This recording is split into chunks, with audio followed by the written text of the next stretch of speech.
News is circulating about big changes at Bandai Namco. If you've not come across this story yet, there's an article by Bloomberg journalist Takashi Mochizuki. Mochizuki is clearly well connected. He recently tipped the Switch successor not to come out until after the end of the financial year and hinted that it wouldn't launch in May either. The article suggests that Bandai Namco has moved around 200 out of its 1,300 employees to so-called expulsion rooms since April, prompting 100 to resign already. This is a Japanese practice to downsize without falling foul of labour laws in Japan.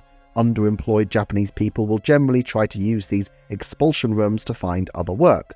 The article specifically states that Bandai Namco has paused or stopped development on games, including a project commissioned by a Nintendo company.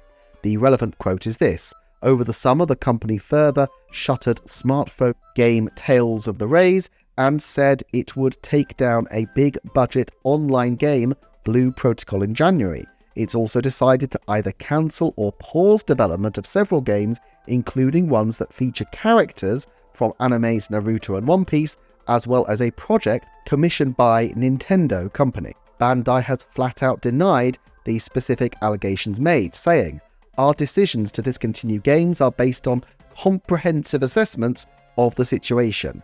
Some employees may need to wait a certain amount of time before they are assigned their next project, but we do move forward with assignments as new projects emerge. There is no organization like an Oidashibeya at Bandai Namco Studios designed to pressure people to leave voluntarily." Oidashibeya referring to the aforementioned working practice of leaving staff members underemployed until they eventually take the hint and leave, without the company needing to go down the route of redundancy measures. So they're not denying that people are underemployed at present, they're just denying that it's a workforce reduction strategy to keep them this way. But then again, legally, they would probably pretty much have to argue this, so that doesn't really help matters. It seems that the journalist found this information through an anonymous website, the source of which I haven't been able to track. The article just states, "An anonymous website launched last month alleges that Bandai Namco is using various methods to persuade people to leave.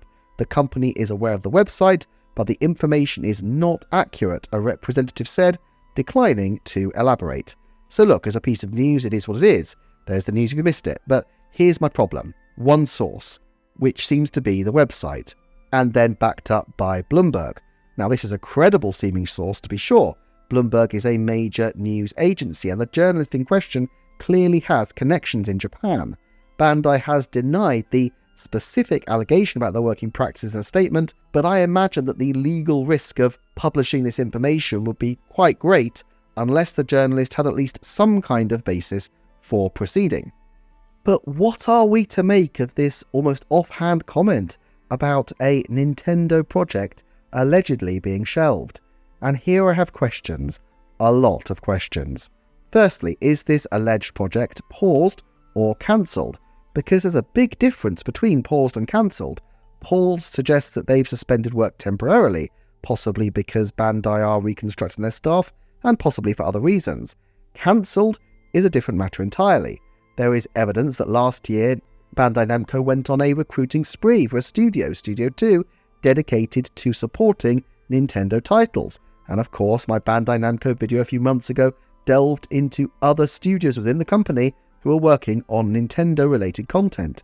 It's likely that they have the Pokken Tournament and new Pokemon Snap team, as well as the core Super Smash Bros. Ultimate team, who we know often work with Masahiro Sakurai, who we believe to be back at work. So do we think a potential Super Smash Bros. Ultimate sequel has been axed or cancelled? Well, I really doubt it. Question 2. What is the strength of understanding of what this Nintendo project is? The article, as I understand it, says reported, which suggests that this is hearsay from one source, potentially just this website. Now, how much do we trust this source? Well, Bandai Namco has put out a statement denying the allegation of expulsion rooms, so at the very least there may be some differences of interpretation here.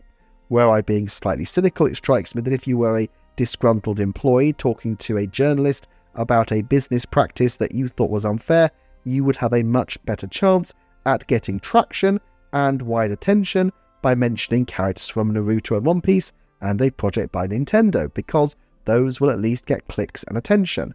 I'm not saying it's not true, but I don't think we can disregard the fact that the person or people providing this information has or have at least some kind of ulterior motive in making this disclosure.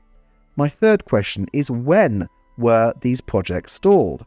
Clearly Bandai were hiring last year for their Nintendo-related projects division, which suggests they were doubling down on their Nintendo alliance, and this only makes sense.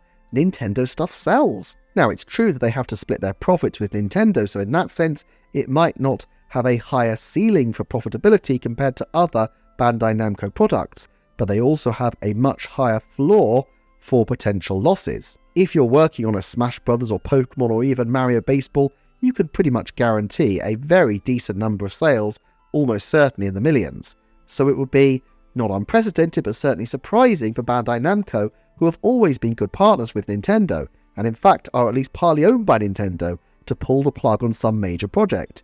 It's not impossible, but that's a major decision to make if it's purely a financial call, which makes me think we're being a little misled here.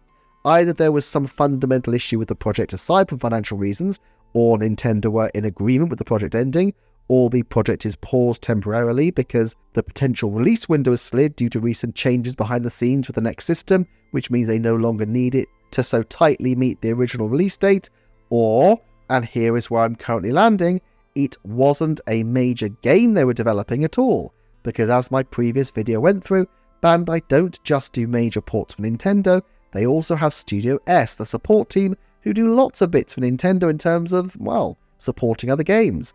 And here I can absolutely imagine Bandai taking on lots of smaller support work projects and then cutting back when things are a bit tricky for them.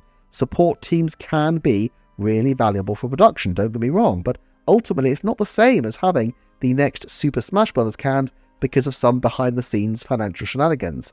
Nintendo has loads of studios they can turn to for assistance, both internal groups like 1UP and Monolith Soft, and external teams like Toze, Eighting and others. There's no way I can predicate a forecast on this because there's really no way to definitively know unless, as is unlikely, Bandai or Nintendo spill the beans on what's gone on, but what I will say is that I still think there is a 70% likelihood that by the end of 2027 we will see at least 2 new Bandai and Nintendo collaborations, one likely being a first-party game such as Mario Baseball or even the next Super Smash Bros. Installment, and the other being something from the Pokemon team. It just seems improbable that these experienced studios would be stood down, given their proven potential to turn a profit. Now, there is an exception.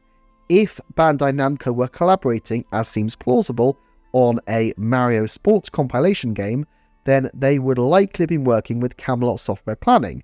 This was the case on Mario Sports Superstars for 3DS, where Camelot supplied the tennis and golf mechanics, and Bandai Namco supplied the rest. In a case like this, it's possible that Bandai could step back from this project without such a major issue, as Camelot could simply step up. But there are all sorts of problems with this supposition, including the fact that we already have a tennis and a golf game from Camelot on the Switch, and as far as the Switch successor goes, they really want to lead with a sports compilation as opposed to a full-fledged new tennis and golf game. Plus, Camelot have not exactly been the most flexible company in recent years in terms of working on content outside tennis and golf titles, so I don't really put much weight into this supposition. Look, all of this is really murky stuff, and until or unless we get further elaboration from Takashi Mochizuki or a clearer statement from Nintendo or Bandai, I am personally not putting too much stock into it. Thank you to Pika Phantom VG for suggesting I do a video on this. Incidentally, if you missed my video earlier today on Nintendo Pictures, please do check it out. And as ever, thank you to the Patreon community for supporting the channel, and I will see you next time for another Nintendo Forecast.